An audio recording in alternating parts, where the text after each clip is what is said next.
Welcome to this explainer. Okay, let's just jump right in, shall we? Every single day, we're basically blasted with headlines about artificial intelligence fundamentally changing our world. We see the new models, the smarter algorithms, the completely unprecedented capabilities. But honestly, we're largely ignoring the absolute physical reality that's making all of this happen. There's a massive, tangible engine driving our digital future. And I'll give you a hint, it is not made of code. You know, it's really easy to picture AI as this invisible, weightless software just floating effortlessly in the cloud. But the real-world reality looks a whole lot more like endless glowing corridors of high-tech servers.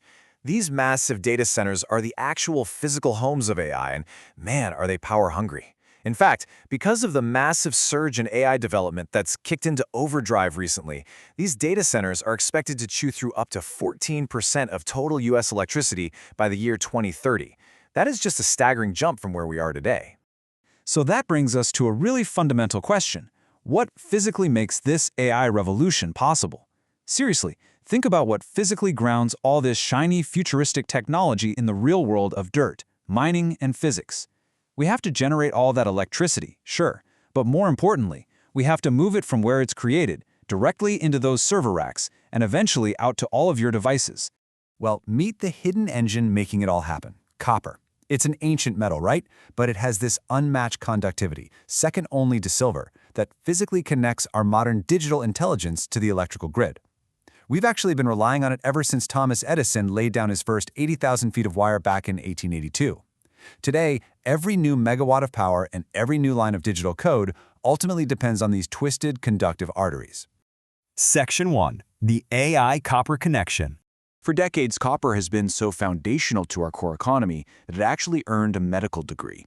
Wall Street analysts affectionately call it Dr. Copper because variations in its demand are a super reliable way to diagnose the health of the broader global economy. Basically, when housing and manufacturing are up, copper demand is up. But Dr. Copper's traditional workload is currently undergoing a massive, completely unprecedented quadruple surge that is really pushing the limits of our global supply. Section 2. 4 Vectors of Demand. Before we break those vectors down, let's just take a second to look at the sheer scale of this shift. By 2040, global copper demand is projected to skyrocket by a massive 50%. We're talking about growing from 28 million metric tons today to a staggering 42 million metric tons. To put that into perspective, humanity has to find, mine, and refine a completely unprecedented amount of material in basically just the next decade and a half. And this 50% surge, it isn't just coming from one place. It's being driven by 4 distinct vectors simultaneously. First, you have traditional core economic growth, so construction and the millions of new air conditioners needed in developing nations. Then you have the energy transition, meaning solar panels, wind turbines, and grid expansions. Third is the explosive AI and data center sector we've been talking about. And finally, defense, because modern military tech is incredibly copper-intensive. Just to put the energy transition piece into perspective, let's look at the car parked in your driveway. A single electric vehicle requires nearly 3 times as much copper as a conventional gas-powered car.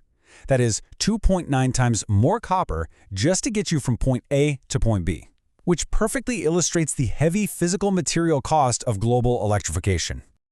On top of all that, those EVs, data centers, and air conditioners need power, right? Expanding our global transmission grids to handle all this new electricity is going to require over $7.5 trillion in investment, and virtually every single dollar of that transmission infrastructure is entirely reliant on heavy copper wiring to move the power around. Section 3. The looming supply gap. Now, the reality here is sobering. Without a major, coordinated expansion in global supply, the world is facing a 10 million metric ton copper shortfall by the year 2040. If we do not address this, it is going to become a hard physical limit on our technological advancement, our green energy goals, and frankly, our economic growth. When you look at the raw data, the crisis becomes completely glaring. Total demand is absolutely skyrocketing as we approach 2040, but our primary mine supply, the stuff actually coming out of the ground, is on track to peak in 2030, and then actually decline as existing resources naturally age out. That widening gap between the two is our 10 million metric ton deficit, because while demand is shooting for the stars, supply is firmly stuck in the dirt. Section 4. Bottlenecks above and below. So you're probably thinking, why can't we just dig more out of the ground to fix this? Sounds simple enough, right? But here is the most critical hurdle: time. It takes a staggering average of 17 years to take a brand new copper mine from its initial discovery all the way to actual commercial production. 17 years! That means a massive deposit discovered today, right this very second, won't reliably add to our global supply until the 2040s. And those delays are compounded by a bunch of bottlenecks. Below ground, we are fighting declining ore qualities, meaning we literally have to process way more dirt just to get the same amount of metal. Above ground, we face incredibly lengthy environmental permitting delays, plus a retiring mining workforce without enough young talent stepping in. And perhaps most critically, there is a deep geographic concentration of where the raw copper actually gets processed and refined. Looking at the processing side impartially, it's highly concentrated. Currently, China holds 12 of the 29 million metric tons of global smelting capacity. That level of concentration introduces some pretty major vulnerabilities into the global supply chain, meaning any localized disruption or policy shift can have massive ripple effects on the global availability of refined copper. Section 5. Can we fix it? Facing these steep bottlenecks, a lot of people immediately point to recycling. And it's true, copper is an amazingly recyclable material. But the recycling life raft is limited. Secondary recycled supply can, at absolute best, only cover about a third of our total global demand by 2040. So while recycling is absolutely vital, we literally cannot scrap our way out of this deficit. We must mine more primary copper.